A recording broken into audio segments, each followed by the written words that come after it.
My name is Laura, and I have a vaginal cyst. On top of postpartum depression and hemorrhoids, now she is having to deal with vaginal cysts after her 6-week appointment. Dang, she just cannot catch a break. I am going to tell you exactly what I would say if she called me and said, "Hey, Dr. Nicole, I've got these vaginal cysts and I really want to know how I should get rid of them." This is exactly what I would tell her. Hey everybody, I'm Dr. Nicole. Welcome back to TMI Tuesday. It is a very exciting day when we get to talk without a filter about all things related to down there. I'm gonna go ahead and agree with Laura's doctor on tip number 1, and that is the use of a sitz bath. I'm gonna do 3 sitz baths a day, and next week, y'all pray for me. This is a really easy way to reduce inflammation, to make things more comfortable, and salt or a baking soda recipe, which I'm gonna go ahead and put on the screen up here, can also have antibacterial effects. So if there's any type of bacteria irritating the issue, that'll go ahead and clear it up. You can use Witch Hazel, which Laura might already have access to, since she already told us a few weeks ago that she was dealing with hemorrhoids after childbirth. Then, you're gonna have hemorrhoids. You're not gonna have hemorrhoids. You're definitely 100% going to have hemorrhoids. Pushing, okay? I can definitely understand why Laura was pretty terrified when her provider told her to go ahead and have intercourse to pop that cyst. That certainly wouldn't be my first choice in treating a cyst, and I don't think it has to be. One of the most common cysts that happens after having baby is a Bartholin's. Oh my gosh. I cannot say that word. A Bartholin's cyst. Bartholin's cysts are when the gland that is in our vaginas to lubricate things, to make sure the intercourse feels really comfortable, that gland actually gets clogged. It's like we put a cap on a hose, and that lubrication has nowhere to go. So it just builds up inside this cyst.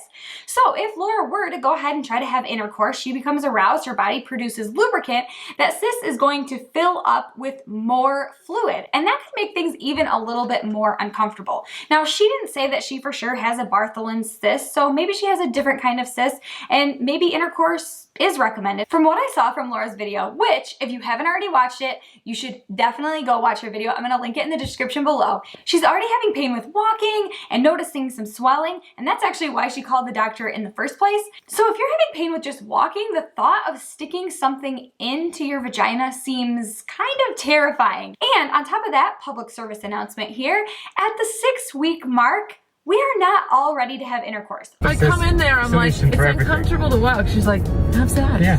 What?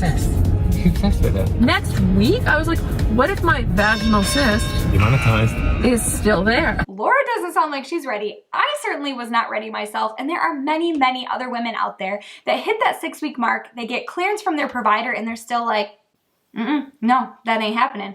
And that is totally fine. You shouldn't feel embarrassed. You shouldn't feel ashamed. You shouldn't feel broken. This is normal. It just takes a while for us to physically and mentally heal and be ready for something like intercourse. Intercourse is a big event, both mentally and physically. And if you're not ready, that's totally fine. And the third thing, which I couldn't agree more with Laura's provider on this one, is to use a mirror to look at your lady parts. It is so good to look at our lady parts with a mirror. When it's healthy, when things don't feel right, to know what's normal, to know what's not normal, so we just have a baseline to know what's going on, so that when something is abnormal, we're like, no, that definitely was not there last week.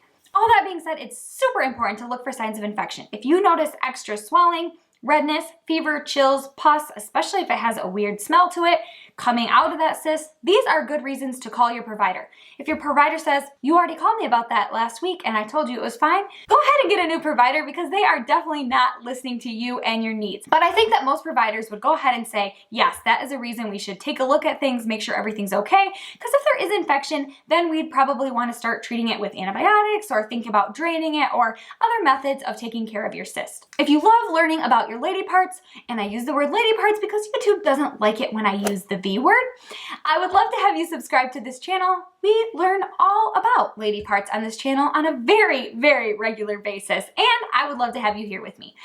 On that note, if you want to know how to keep your lady parts clean in a very simple way, go ahead and check out this video over here.